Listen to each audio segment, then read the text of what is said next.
اس لیے دنیا کے اندر غلطی ہر بندے سے ہو جاتی ہے، غصہ بھی ہر بندے کو آ جاتا ہے، لیکن انسان وقتی طور پہ غصے کو کنٹرول کر لے، غصے کو پی جائے، اللہ اس کی وجہ سے بندے کو بہت ساری نعمتیں عطا فرماتے ہیں۔ میرے محبوب صلی اللہ علیہ وسلم جب مکہ مکرمہ چھوڑ کر مدینہ طیبہ کی طرف تشریف لے جا رہے تھے تو محبوب صلی اللہ علیہ وسلم کی مبارک آنکھوں میں آنسو تھے۔ آپ نے بیت اللہ کی طرف دیکھ کے فرمایا، بیت اللہ تجھے چھوڑنے کو جی نہیں چاہتا، لیکن کیا کروں، یہاں کے لوگ مجھے رہنے نہیں دیتے۔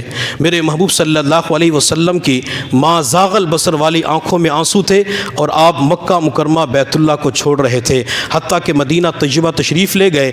کئی سالوں کے بعد جب آپ نے مکہ مکرمہ کو فتح کیا تو میرے محبوب کی حالت کیا تھی؟ آپ علیہ الصلوۃ والسلام نے اپنے سر مبارک پر کالے رنگ کی پگڑی کو باندھا ہوا تھا، میرے محبوب کا سر جھکا ہوا تھا، پیغمبر کا سر مبارک پیشانی اتنی جھکی ہوئی تھی، سواری کے اوپر جو لکڑی کا پالان رکھا ہوا تھا اس کے ساتھ پیغمبر کی پیشانی لگی ہوئی تھی۔ ہم دنیا کے اندر دیکھتے ہیں، جب تاریخ کا مطالعہ کرتے ہیں کہ ہلاکو خان نے انقلاب برپا کیا تھا، چنگیز خان نے ایک انقلاب برپا کیا تھا، تو ان کی گردنیں اکڑی ہوئی تھی، اور وہ دنیا کے اندر جب علاقوں کے اندر داخل ہوئے تھے کئی لاکھ انسانوں کا خون بہا دیا گیا، لیکن یہ دنیا کا انوکھا فاتح ہے جو مکہ مکرمہ کے اندر داخل ہو رہا ہے تو سر جھکا ہوا ہے اور زبان کے اوپر اللہ کی حمد جاری تھی۔ میرے محبوب صلی اللہ علیہ وسلم اپنے 10,000 صحابہ کو لے کر بیت اللہ کے پاس پہنچے۔ اب صحابہ کو کئی سالوں کے بعد بیت اللہ کو دیکھنے کا موقع ملا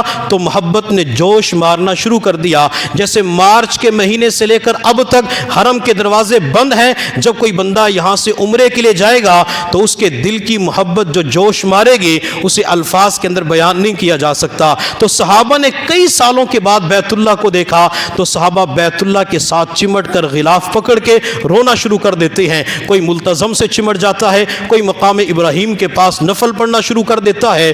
تو مکہ کی عورتوں نے اپنے خامدوں سے کہا، مسلمان کہاں چلے گئے؟ یہ تو بھوکے بھیڑیوں کی طرح حملہ آور ہو جاتے، یہ خواتین کی عزتوں کو لوٹ لیتے، جوانوں کو قتل کر دیتے۔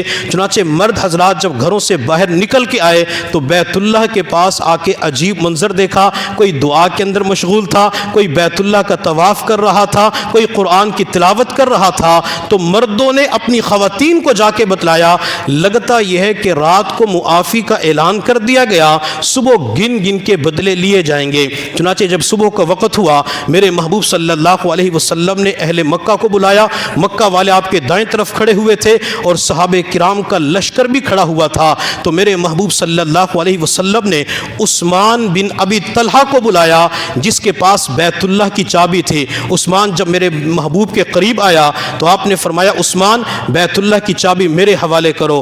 عثمان نے بیت اللہ کی چابی میرے پیغمبر کے ہاتھ پہ رکھی تو محبوب صلی اللہ علیہ وسلم نے فرمایا، عثمان اس وقت کو یاد کر جب میں مکہ مکرمہ چھوڑ کے جا رہا تھا، میری آنکھوں میں آنسو تھے اور میں نے تجھے کہا تھا عثمان بیت اللہ کھول دے، میں صرف 2 نفل ادا کرنا چاہتا ہوں۔ عثمان تو نے مجھے اجازت نہ دے، تو نے مجھے بیت اللہ کے اندر داخل نہ ہونے دیا۔ عثمان میں نے تجھے اس وقت روتے ہوئے کہا تھا، عثمان ایک وقت آئے گا جس جگہ پہ تو کھڑا ہے اس جگہ پہ میں کھڑا ہوں گا، جس جگہ پہ میں کھڑا ہوں عثمان اس جگہ پہ تو کھڑا ہوگا۔ عثمان کیا تو نہیں دیکھتا اللہ نے آج میری بات کو سچ کر دکھایا، کل بیت اللہ کی چابی تیرے ہاتھ میں تھی، آج بیت اللہ کی چابی میرے ہاتھ میں ہے۔ حضرات صحابہ کرام انتظار میں تھے کہ بیت اللہ کا کنجی بردار ہمیں بنا دیا جائے، ابو بکر بھی چاہتے تھے، عمر بھی چاہتے تھے بیت اللہ کی چابی ہمیں دے دی جائے، مگر میرے محبوب صلی اللہ علیہ وسلم نے اپنے غصے کے اوپر کنٹرول کرتے ہوئے وہ بیت اللہ کی چابی عثمان کے ہاتھ میں رکھ دے۔ آپ نے فرمایا، عثمان تو ابھی کفر کی حالت میں ہے، مسلمان بھی نہیں ہوا، میں بیت اللہ کی چابی تیرے حوالے کرتا ہوں اور خوشخبری بھی سناتا ہوں، بیت اللہ کی چابی قیامت تک کے لیے تیرے خاندان کے اندر رہے گی۔ عثمان جو بندہ چابی چھیننے کی کوشش کرے گا دنیا کا سب سے بڑا ظالم ہوگا۔ جب میرے پیغمبر نے عثمان کو چابی دے دی، قیامت تک کے لیے خوشخبری سنا دی، تو عثمان نے سر جھکا کے عرض کیا، اللہ کے نبی آپ نے چابی تو پکڑا دی، اب اپنا دامن بھی پکڑا دیجئے، مجھے کلمہ پڑھا کے مسلمان کر دیجئے۔ میرے محبوب صلی اللہ علیہ وسلم نے عثمان کو کلمہ پڑھا دیا، عثمان مسلمان ہو گئے۔ پھر میرے محبوب نے مکہ والوں کی طرف دیکھا، مکہ والے سر جھکا کے کھڑے ہوئے تھے۔ آپ نے فرمایا مکہ والو بتاؤ میں آج تمہارے ساتھ کیا سلوک کروں؟ مجھے وہ منظر اچھی طرح یاد ہے جب تم میرے راستے کے اندر کانٹے بچھایا کرتے تھے، مجھے پتھر مارا کرتے تھے، مجھے جادوگر کاہن مجنون کہا کرتے تھے۔ مکہ والو مجھے وہ منظر اچھی طرح یاد ہے جب تم نے میرے بلال کے سینے کے اوپر پتھر کی چٹان رکھ دی تھی، تپتی ہوئی ریت کے اوپر لٹا دیا تھا۔ مجھے تو وہ منظر بھی یاد ہے جب میری سمیہ ایمان قبول کرتی ہے، سمیہ کی ٹانگوں کو 2 اونٹوں کے ساتھ باندھ کر مخالف سمت کے اندر دوڑا دیا جاتا ہے۔ مجھے تو وہ خباب بھی یاد ہے جب خباب نے ایمان قبول کیا تھا، آگ کی انگاروں کے اوپر لٹا دیا گیا۔ مجھے تو وہ منظر بھی یاد ہے جب زنیرہ ایمان قبول کرتی ہے، زنیرہ کی آنکھیں نکال دی جاتی ہیں۔ مجھے تو وہ منظر بھی یاد ہے جب یاسر کو شہید کر دیا گیا۔ یہ ہندہ سر جھکا کے کھڑی ہے، اسی ہندہ نے میرے چچا امیر حمزہ کا کلیجہ چبایا تھا، واشی کے ذریعے میرے چچا کو شہید کروایا تھا۔ میرے محبوب صلی اللہ علیہ وسلم باتیں ارشاد فرما رہے تھے، مکہ والوں کے سر جھکے ہوئے تھے، مکہ والے رو بھی رہے تھے۔ پھر میرے محبوب نے فرمایا بتاؤ مکہ والو میں آج تمہارے ساتھ کیا سلوک کروں؟ تو مکہ والوں نے سر جھکا کے عرض کیا اللہ کے نبی آپ کریم ہیں، آپ ہمارے ساتھ وہ معاملہ کیجئے جو یوسف علیہ السلام نے اپنے بھائیوں کے ساتھ کیا تھا۔ بھائیوں نے کنویں کے اندر ڈالا، جب وہی بھائی 40 سال کے بعد غلہ لینے کے لیے آتے ہیں تو یوسف نے کہا تھا لا تثریب علیکم اليوم اذهبوا انتم الطلقاء، جاؤ بھائیو میں نے تم سب کو معاف کر دیا۔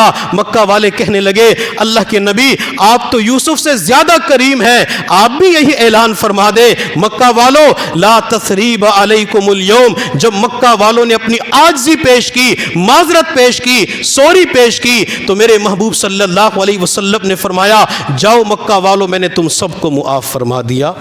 میرے محبوب نے تو جانی دشمنوں کو بھی فتح مکہ کے موقع پہ معاف فرما دیا تھا۔ چونکہ پیغمبر غصے کو کنٹرول کرنے والا ہوتا ہے، جو نبی علیہ السلام کے نقش قدم پہ چلنے والا ہوگا وہ بھی نبی علیہ السلام کی طرح غصے کو کنٹرول کرنے والا اور دوسروں کی غلطیوں سے درگزر کرنے والا ہوگا۔ آخری واقعہ بیان کر کے اپنی بات کو مکمل کرتے ہیں۔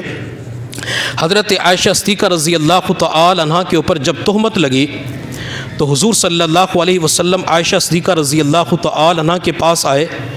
اب میرے محبوب صلی اللہ علیہ وسلم کے سمجھانے کا انداز دیکھیے۔ میرے محبوب نے فرمایا عائشہ اللہ معاف کرنے والے ہیں، اگر تجھ سے غلطی ہو چکی ہے معافی مانگ لے، اللہ تجھے معاف کر دے گا۔ ہمیں یہ تربیت کا بہترین انداز معاشرے کے اندر نظر نہیں آتا۔ بیوی کے اوپر تہمت لگ چکی ہے، بیوی کے اوپر بہتان باندھا جا چکا ہے، لیکن خامد اللہ کے نبی اپنی بیوی سے کیا فرماتے ہیں؟ محبت کے انداز میں، پیار کے انداز میں عائشہ غلطی ہو چکے معافی مانگ لو، اللہ معاف فرما دے گا۔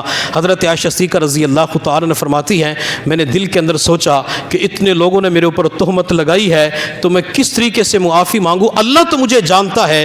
حضرت عائشہ صدیقہ فرماتی ہیں اللہ کے نبی گھر کے اندر موجود تھے، میں نے آپ کی پیشانی کی طرف دیکھا، پسینہ آ رہا تھا، میں سمجھ گئی کہ آپ کے اوپر وحی نازل ہو رہی ہے۔ جب وحی کے اثرات ختم ہوئے تو نبی علیہ الصلوۃ والسلام نے فرمایا عائشہ اللہ نے تیری برات کا اعلان کر دیا۔ قرآن کے اندر کئی آیات نازل فرما دی۔ حضرت عائشہ صدیقہ کی والدہ ام رومان کہنے لگی عائشہ اللہ کے نبی کا آ کے شکریہ ادا کرو۔ حضرت عائشہ صدیقہ فرماتی میں نے اپنی والدہ سے کہا پہلے اس مولا کا شکر تو ادا کروں جس مولا نے میری برات کے اندر صفائی کے اندر قرآن کی چند آیات کو نازل فرما دیا۔ یہ عائشہ صدیقہ رضی اللہ تعالی عنہا، ان کو نبی علیہ الصلوۃ والسلام نے ارشاد فرمایا عائشہ جب تم ناراض ہوتی ہو تو مجھے پتہ چل جاتا ہے، خوش ہوتی ہو تو پتہ چل جاتا ہے۔ اللہ کے نبی وہ کیسے؟ تو محبوب نے فرمایا جب تم خوش ہوتی ہو تو یوں کہتی ہو رب محمد کی قسم، اور جب ناراض ہوتی ہو تو یوں کہتی ہو رب ابراہیم کی قسم۔ حضرت عائشہ صدیقہ رضی اللہ تعالی عنہ بڑی ذہین تھی،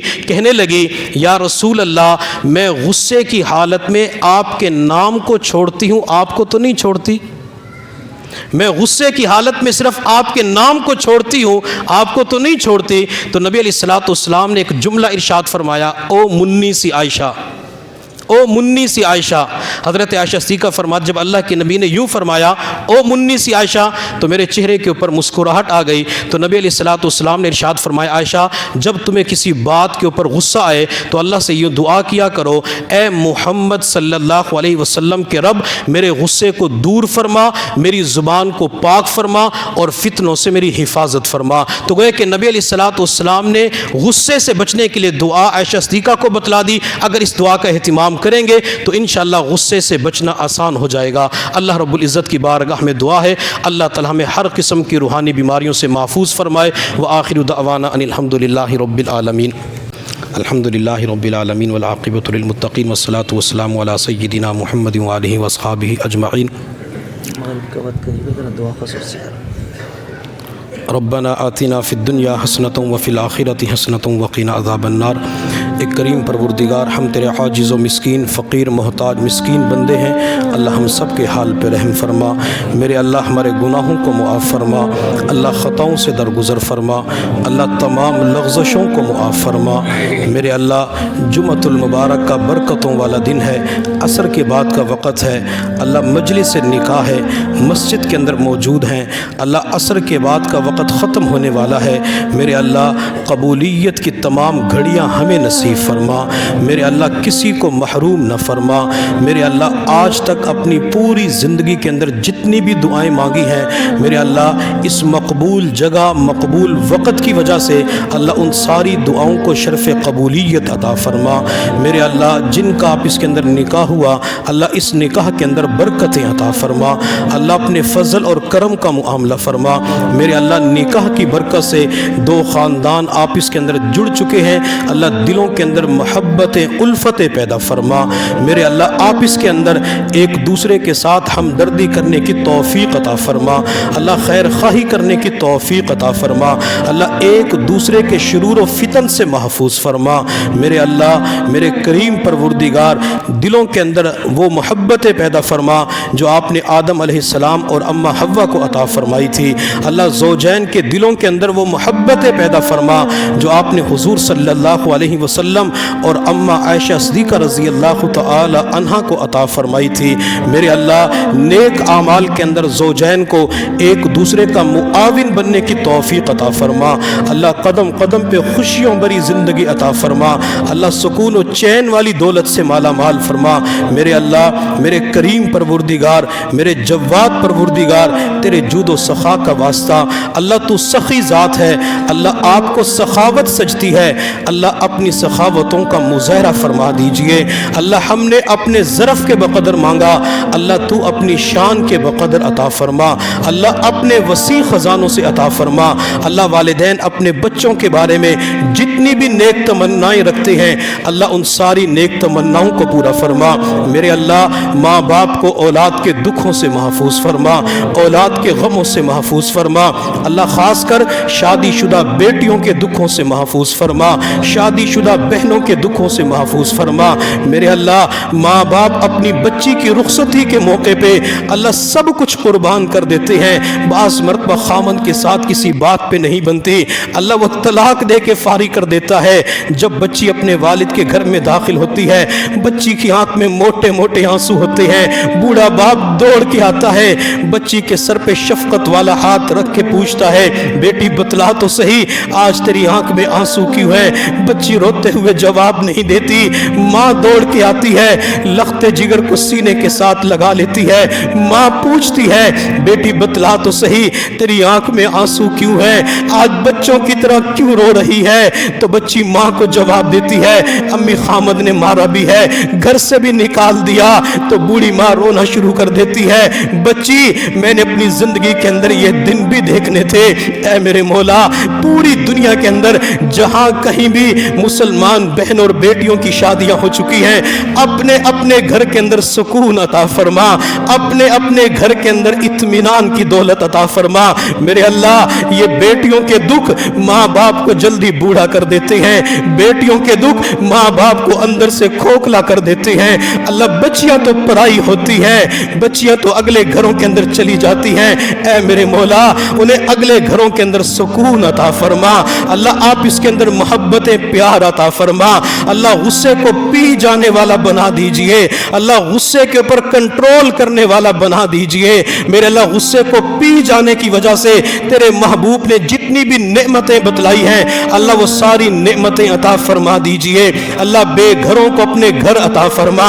اللہ بے اولادوں کو اولاد عطا فرما. میرے اللہ جن کی جھولیاں اولاد کی نعمت سے خالی ہیں اللہ اولاد کی نعمت سے مالا مال فرما. اللہ کسی کو اولاد کی نعمت سے محروم نہ فرما. اللہ کسی کو بھی محروم نہ فرما. میرے اللہ ہم نے دنیا کے اندر دیکھا ہے جب والد تھکا ہوا ہوتا ہے شام کے وقت آتا ہے گھر میں داخل ہوتا ہے چھوٹی بیٹی ہوتی ہے اپنی توتلی زبان سے ابو پکارتی ہے باپ کے پورے دن کی تھکاوٹ دور ہو جاتی ہے. اللہ جس گھر کے اندر اولاد کا وجود نظر نہیں آتا اللہ وہ گھر ویران نظر آتا ہے وہ گھر اجڑا ہوا نظر آتا ہے. اللہ عورتوں کی جھولیاں خالی نظر آتی ہیں. اللہ خوشیاں اس گھر کے اندر سے ختم ہو جاتی ہیں. میرے مولا اولاد کے خزانے تو آپ کے پاس ہیں. اللہ کسی کو محروم نہ فرما کسی کو محروم نہ فرما. اللہ سب کو جانشین عطا فرما وارث عطا فرما. میرے اللہ بار بار حج بیت اللہ عمرے کی سعادت نصیب فرما. اللہ جوانوں کو بے داغ جوانیاں نصیب فرما. عفت و پاک دامنی والی نعمت عطا فرما. میرے اللہ ہمیں اپنی زندگی کا نہیں پتا کس موڑ پہ زندگی بے وفائی کر جائے.